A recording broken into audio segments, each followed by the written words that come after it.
Ahora estamos en un momento en que seguramente la caricatura, por ser una imagen, era más fácil de que lo recibieran aquellos que no podían leer o aquellos Sí, claro.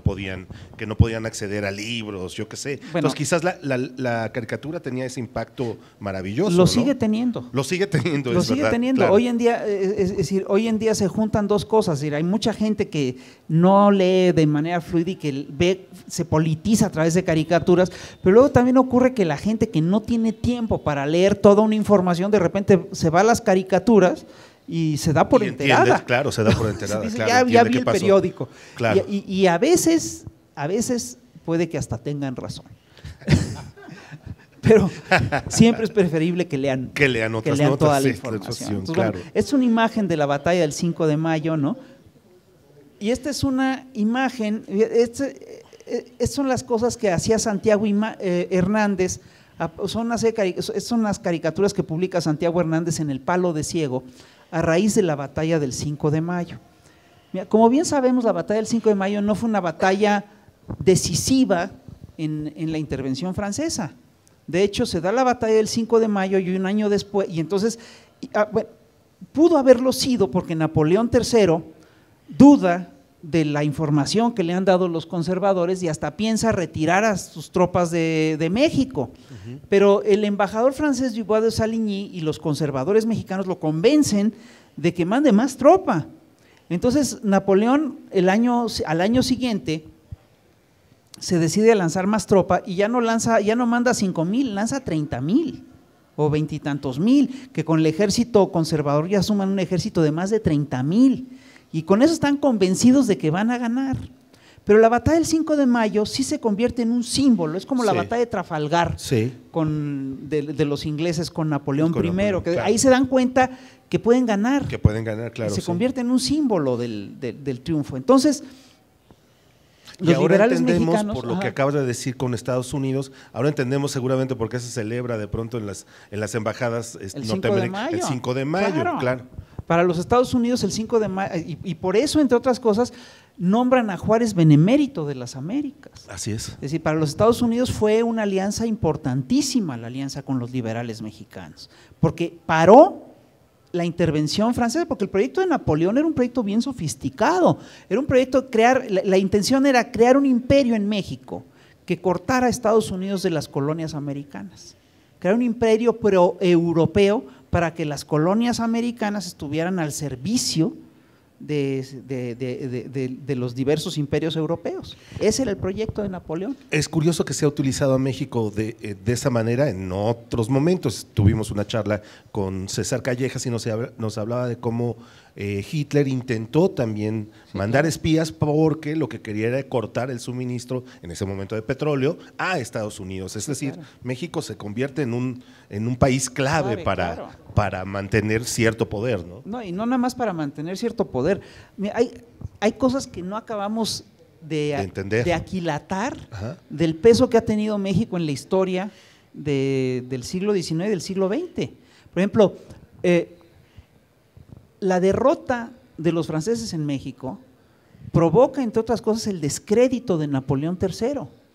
Y es el descrédito de Napoleón III, y son las derrotas que tiene Napoleón III en Conchinchina y en México, lo que decide a Bismarck invadir a Francia.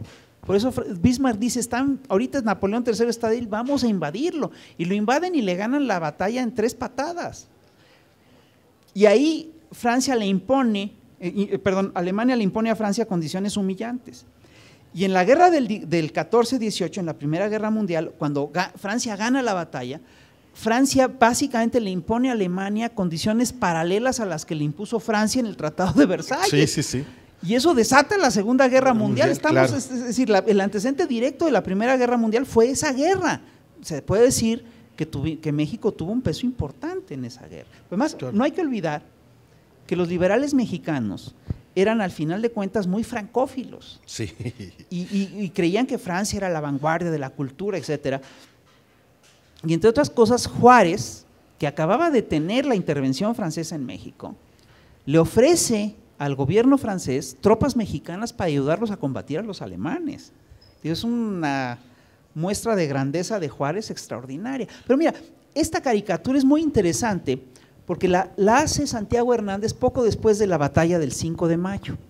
Y aquí vemos a Napoleón como un arlequín, es decir, siendo la burla, como un payaso, lo dibuja de payaso, lo dibuja como vestido de payaso, como la burla de toda Europa, que ha roto el espejo, digamos, tan enojado está que ha roto el espejo en el que se ve reflejado como el hazmerreír de la Europa. Y vemos a los pueblos tratando de detenerlo, tratando de contener la furia de este loco ridículo, ¿no? Luego, el propio Hernández era francófilo, todos. En cierto modo, porque también se inspiraba en estos dibujos de Daumier, de Gavarni, de todos ellos. Claro. Mira, esta es otra caricatura que a mí me gusta mucho, que publica Santiago en El Palo de Ciego. Es decir, aquí tuvimos en el estanquillo la fortuna de contar con una serie de estampas del Palo de Ciego que son rarísimas, muy difícil encontrarlas, y es digamos que una síntesis de lo que era la batalla del 5 de mayo. Hay que recordar que para los propios mexicanos, el triunfo de la batalla del 5 de mayo fue totalmente inesperado.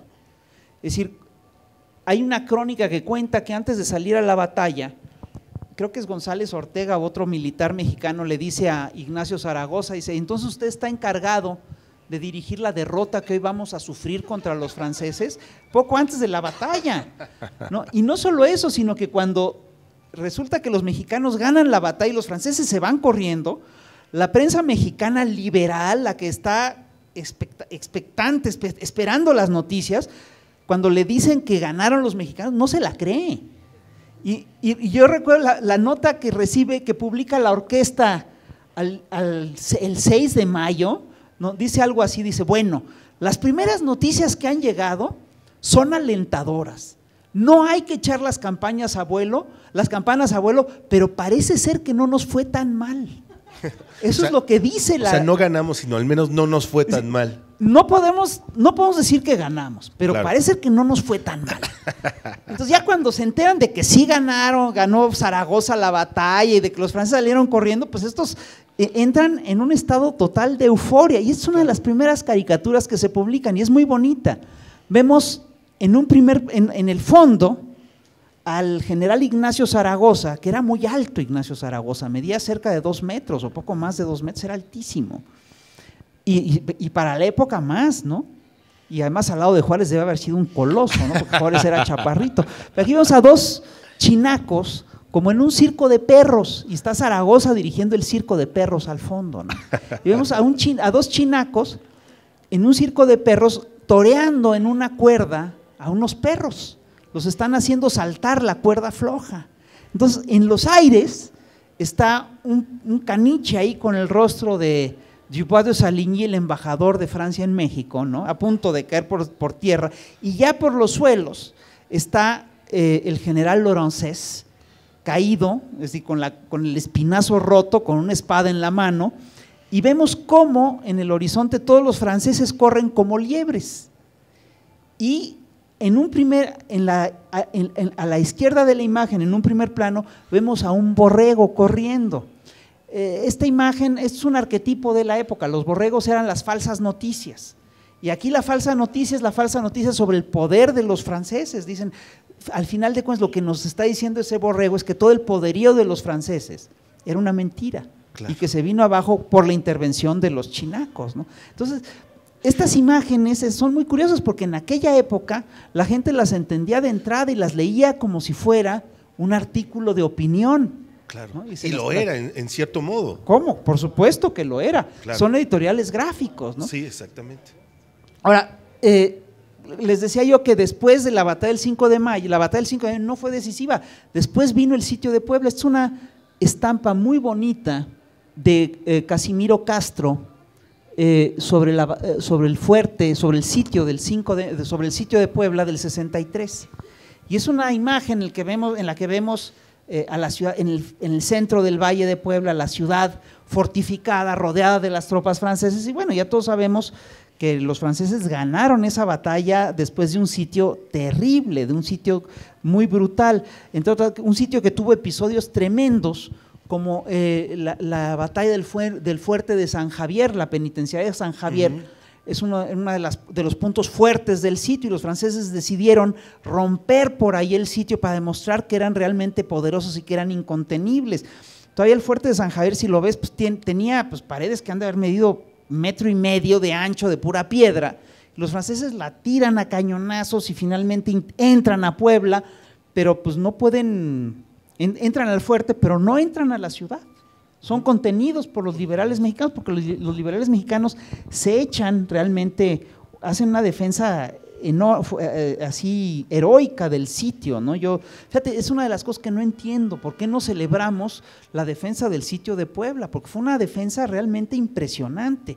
La crónica que hacen los franceses después de su triunfo son muy fuertes. Hay un soldado francés que escribe una carta que dice, es que con lo que quedaba del ejército mexicano, el ejército francés no hubiera podido ni matar a un gato. Era una cosa terrible, ¿no? Fue una batalla muy fuerte. Entonces llega efectivamente Maximiliano a la Ciudad de México al poco tiempo después del triunfo de los franceses, y aquí curiosamente la llegada de Maximiliano se convierte en una de las grandes derrotas del bando conservador mexicano, porque Maximiliano, los conservadores mexicanos esperaban que llegara un príncipe europeo a la antigüita, un príncipe europeo católico, promonárquico, etcétera, y este señor salió más liberal que Juárez. Entonces no saben ni qué hacer. Esta imagen es una imagen de Constantino Escalante en la orquesta que retrata a Maximiliano, y vemos a Maximiliano, la imagen es muy bonita porque en el lado derecho vemos a 3 grandes conservadores, Luis Hidalgo, el del centro ahorita no me acuerdo cómo se llaman los otros dos, que han empollado el huevo de la intervención, y del huevo de la intervención sale un borrego, sale otra falsa noticia que es Maximiliano, que resulta que es liberal. Entonces Maximiliano, digamos, fíjate, esta imagen es muy bonita porque está Maximiliano de espaldas, y Maximiliano armó un gabinete en el cual llama a conservadores, pero también llama a los liberales. Y entonces esta imagen es muy bonita porque están 2 ministros conservadores, ahorita no me acuerdo cómo se llaman, a la izquierda, en el centro de la imagen está Maximiliano de espaldas, y del lado derecho de Maximiliano están 2 ministros liberales, y están creo que es González de León, que le dice, no quiere fumar, le ofrece unos cigarros, le ofrezco unos del Monzón. Y entonces le dice, no, yo soy de acá, yo soy de a caballo, yo soy de los puros, porque los otros le están ofreciendo, son 2 liberales puros que le ofrecen unos puros, y él dice, yo prefiero fumarme unos puros.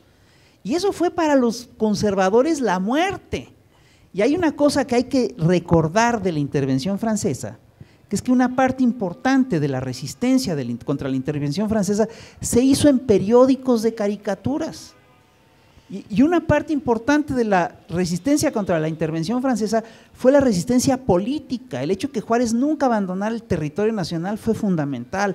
El hecho de que los liberales nunca dejaron que los franceses dominaran todo el territorio completo fue fundamental. Y aquí les paso estas imágenes para contarles que Santiago Hernández, en cuanto llegaron los franceses a México, es decir, no quiero salirme tanto del tema, pero cuando llegan las tropas francesas a México, Santiago Hernández se va a Pachuca, a una empresa minera, y se refugia con una empresa minera norteamericano-inglesa, con un señor que se llama Macario Bell, que también le dio asilo a otro caricaturista que se llama Constantino Escalante. Pero después, cuando van a buscarlos los franceses a las empresas mineras de Real del Monte, a Escalante lo apresan y se lo traen a México en una Julia de mulitas, ¿no? Todo el viaje, y pero Santiago Hernández se pela y él se va a la guerrilla.